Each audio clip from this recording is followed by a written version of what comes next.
بسم اللہ الرحمن الرحیم۔ پیشاب کو 10 گھنٹوں سے زیادہ روکنے سے پیشاب کی نالی کے پھٹنے کا خطرہ ہے۔ گرم گرم کھانا کھانے سے دانتوں کے اوپر سیاہ داغ دبے پڑ جاتے ہیں۔ سونے سے قبل کھجور کھا لینے سے پیشاب میں رکاوٹ دور ہو جاتی ہے۔ چاولوں کو دوبارہ گرم کر کے کھانے سے بدن کی بیماریاں جنم لیتی ہیں۔ سبز مرچ کچی کھاؤ، نظر تیز ترین ہو جائے گی۔ لہسن کے رس میں نمک ڈال کر پی لینے سے پیٹ کا درد غائب ہو جائے گا۔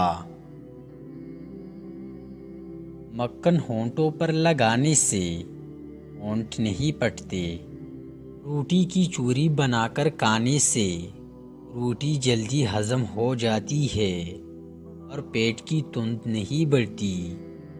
اگر آپ روزانہ کیلا کھا لیا کریں تو آپ کا وزن بڑھنا شروع ہو جائے گا۔ ایلو ویرا کو کاٹ کر کچا کھانے سے کبھی معدہ خراب نہیں ہوتا۔ جو کھانا کم کھاتا ہے ایسی انسان کا پیٹ کبھی بھی باہر نہیں آتا۔ پاؤں پر تیل کی مالش روزانہ کرنے سے بیماریاں کم جنم لیتی ہے۔ پلاسٹک کی کپ میں چائے یا گرم چیز نہ پیے۔ دودھ پلانے والی عورت کو لوبیا کھلایا جائے، اس کے کھانے سے دودھ بڑھ جاتا ہے۔ جو دمے کے مرض میں مبتلا ہو وہ اجوائن کھانے میں استعمال کرے۔ خون کی کمی کے لیے لاجواب نسخہ: 1 گلاس دودھ میں 5 کھجوریں، 1 چمچ دیسی گھی اور حسب ذائقہ چینی۔ اس کو گرم کر کے ٹھنڈا کرے اور اس کا جوس بنا کر پی جائے۔ کبھی خون کی کمی نہیں ہوگی۔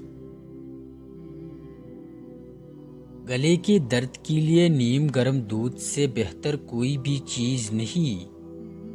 بکری کی دودھ میں شہد ڈال کر چہرے کا مساج کرنے سے چہرہ گورا ہو جاتا ہے۔ گرمیوں میں بند جوتے استعمال نہ کیا کرو، اس سے نظر کی کمزوری ہو جائے گی۔ کھانا کھانے کے بعد پانی استعمال کرنے سے معدہ ناکارہ ہو جائے گا اور بہت ساری انوکھی بیماریوں میں مبتلا ہو جاتا ہے۔ کچا ناریل کا پانی اور کچا ناریل پھیپھڑوں کے لیے انتہائی فائدہ مند ہے۔